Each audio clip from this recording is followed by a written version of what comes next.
thought I'd just do this quick video about story structure, because people really like to complicate this, or oh, this book said that you have to do this, this, and this, or the amount of times I've heard you must do this, like on Reddit or on YouTube, you must do this, you must do that. Not even just regards to structure, but just storytelling in general. And I'm sat there like, I don't do none of this, and yet,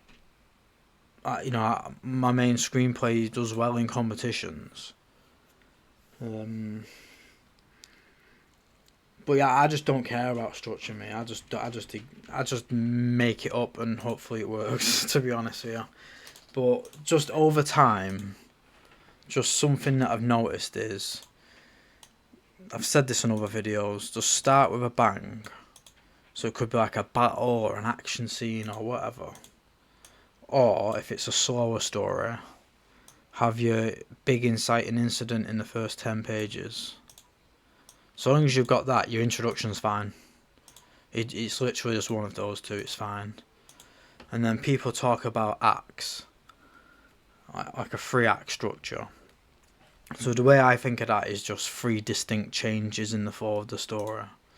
And in terms of like pages, depending on your page count, it could be something like 30 pages for your act 1, 50 for your act 2, 20 for your act 3, or it could be 30, 40, 30, 40, 50, 30. It just depends on how big your screenplay is and what type of story you're telling.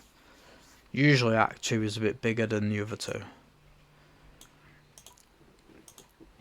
And then also have a strong midpoint change. These are the things that I've learned from my consultant anyway, because like I said, I didn't have a clue about structure. I just made stuff up and hopefully it worked. But whereas the consultant I work with, he's very big on structure. And just over time of just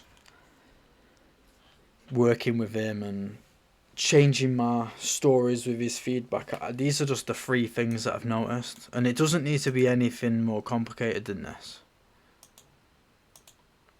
The most important thing is, does your story have soul? It could be the most perfectly structured story going, but if it's boring, then what's the point? I'd rather have a story full of heart that is badly structured than a greatly structured, boring story. And structure can always be... You can always get structure, so long as your story's there. But yeah, don't stress with it. Just do these little basic things and it's fine. There isn't really much more to say.